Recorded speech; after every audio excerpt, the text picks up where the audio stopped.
Are we really nearing the end of women's sports? Are we really coming to the close of what traditional sports looks like, with the onset of many agendas like the transgender agenda specifically, in a time where men can be women and women can be men?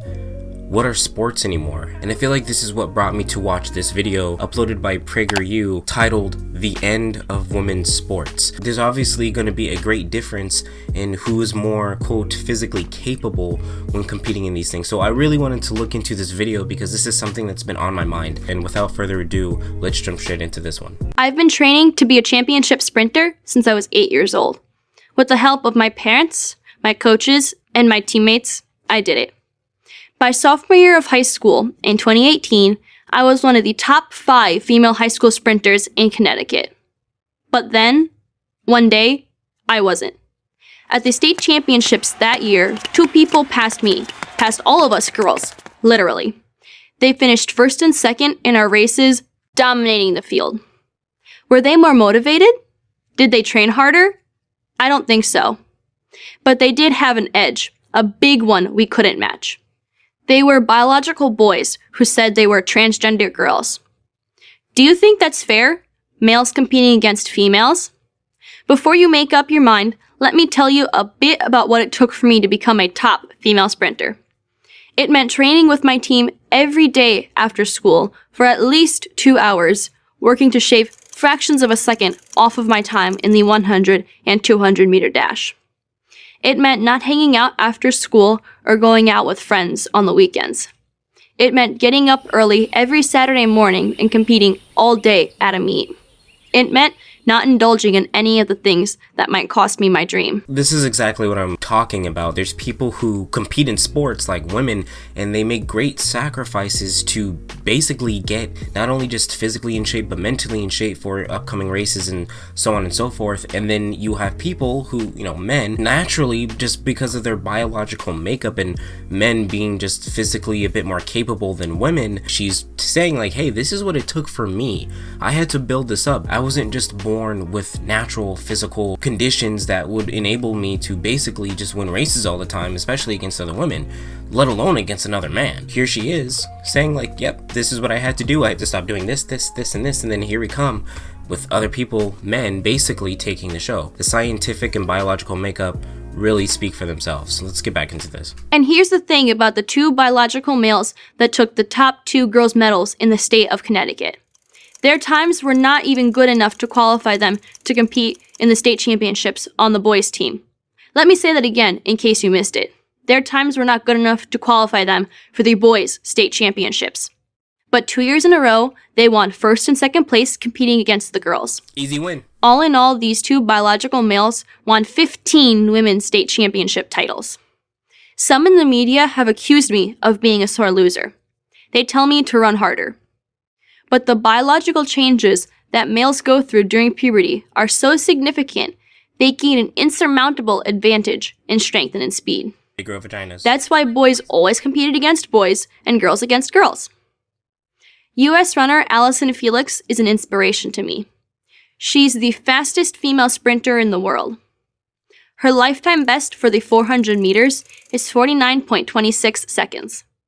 But based on 2018 data, nearly 300 high school boys in the U.S. alone could beat that record. What we are talking about then is not just boys taking women's trophies, though they are. And we aren't talking about biological boys taking women's athletic scholarships, though they'll do that too.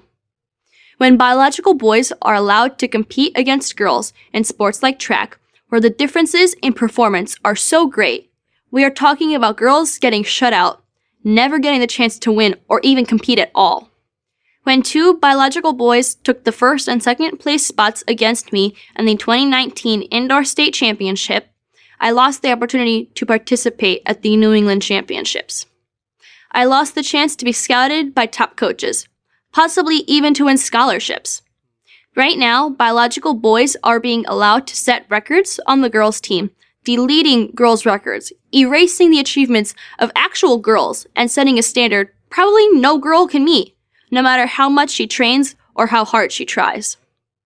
The reason that we have girls' sports in the first place is to give female athletes with talent, hard work, and dedication and equal opportunity to shine and be recognized. But girls will never have that opportunity if they are forced to compete with biological boys in sports like track and field, softball, volleyball, or basketball. Women fought too hard for too long so girls like me can have the opportunity to compete on a level playing field. Maybe worst of all, when girls try to object, when we point out the truth, that biological differences in strength and speed between boys and girls are massive and real, we're called bigots. Administrators, teachers, coaches, and other students tell us to just keep quiet and take it. We are told a girl's place is to be seen and not heard. Well, we won't be silenced. We are fighting back. With 2 other top female runners in Connecticut, I have filed a federal lawsuit under Title IX to protect the rights of women and girls to a fair competition on a level playing field. Please don't turn your backs on us, America. This isn't about gender identity. It's about fair play. I'm Selena Soul for Prager University. When we live in a time where we can normalize the insanity, and like I said, I personally have nothing against people who are transgender, but what I am saying is that there is something to be recognized, which is the fairness aspect of it, especially if you are a biological man who transitioned into a woman and you want to therefore compete in women's sports. The boys who competed weren't even good enough to make their own category. It's almost like saying there's a mathematician who went to a prestigious university, but he wants to compete in like 7th grade mathematics competitions, right? Because deep down he feels like he's a 7th grader. So when he goes to compete against the 7th grader, he's winning, at least in that category. And then, you know, just kind of like this video, it's just like, well, he wasn't even winning in his own category, but he won in the 7th grade category. So then one has to ask, is what he got even fair? This is not a question, and I like what she said, this isn't a question of gender identity, because that's not what's being attacked here. And also how she said how the fastest female runner in the world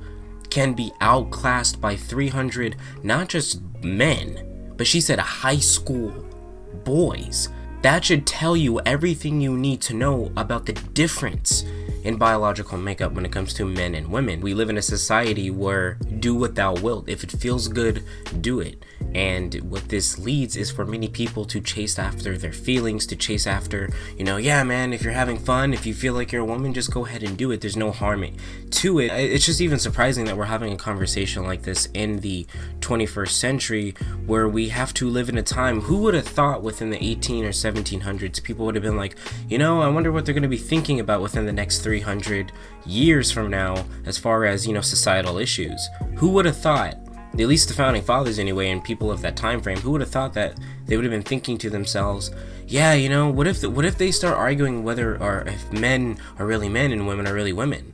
You know, it's just kind of insane how we've come so far as a society downwards. I'm not even getting into the politics of it all. You guys already know me. I'm not getting into the politics of it all. I'm just sitting here looking at it from a very factual standpoint. I don't know if they're having this problem within the military or not, but for anybody who was ex-military, who's currently in the military, are you guys facing these issues as well, as far as like certain, you know, maybe certain practice procedures? I don't know how the military works in that regard. Let me know how that's going, because I would be actually eager to know, what is the military doing about transgender people? And I've mentioned this before in other videos, but it is kind of true. Once you begin normalizing things like this, that opens the door to other things like pedophilia and things of that nature, where the things that were once done in secret are now being done in broad daylight. I'll be real with you guys. You guys also have to open your eyes. This does tie into a lot of, well, let's just say things that people in high places believe should happen, like occult type things. You know, what is done in secret shall be done in the light. And a lot of this has to do with do what thou wilt, leading into this society where the lines are completely blurred, to where we no longer know right from wrong, left from right, up and down. You know what I'm trying to say? Let me know what you guys think down in the comment section below, so we can of course start a conversation. This is the Conversation Nation, as I've said before, and I'll see you guys in the next video.